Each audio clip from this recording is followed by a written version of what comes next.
Denial, lesson one. The first principle, realize I'm not God. I admit that I am powerless to control my tendency to do the wrong thing and that my life is unmanageable. Matthew 5, verse 3. Happy are those who know they are spiritually poor. Let's go to step one. We admitted we were powerless over our addictions and compulsive behaviors, that our lives had become unmanageable.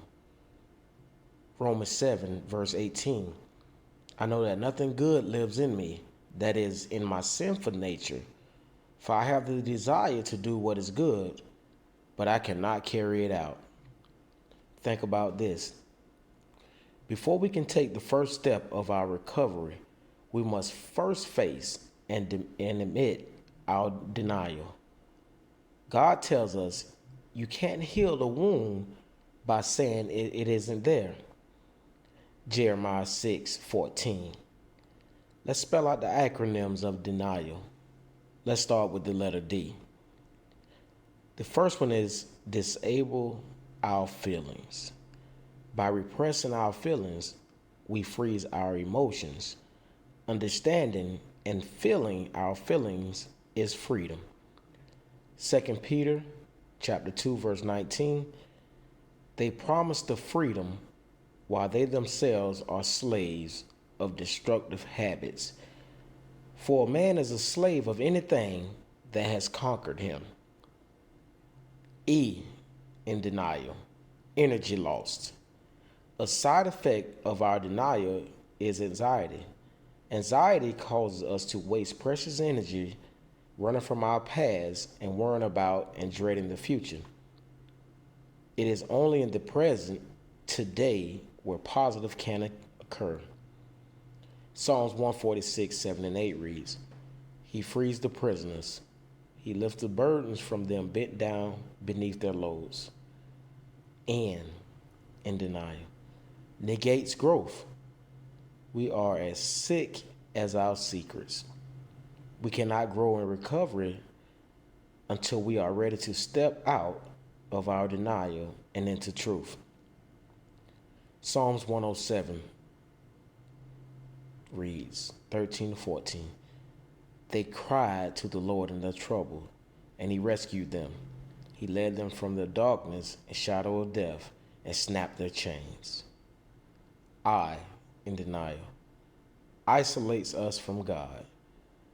God's light shines on the truth. Our denial keeps us in the dark. 1 John chapter 1, verse 5 through 7. God is the light. In him there is no darkness at all.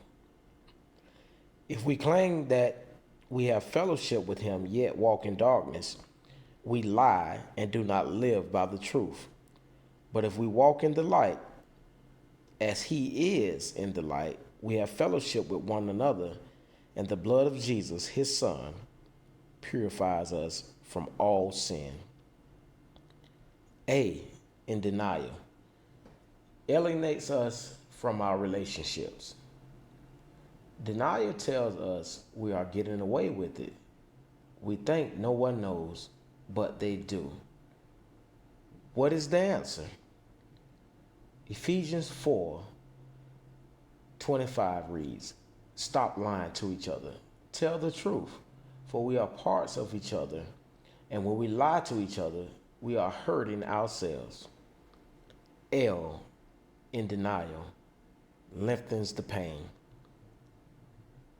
We have the false belief that denial protects us from pain. In reality, denial allows our pain to fester and grow and turn into shame and guilt. Jeremiah 30, verse 17 reads, God's promise, I will give you back your health and heal your wound.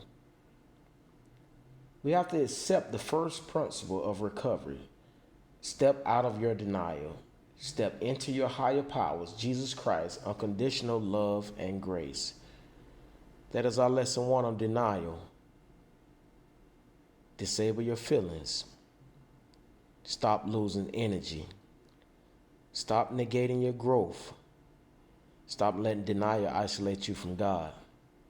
Stop letting denial alienate you from your relationships. Stop letting denial lengthen the pain.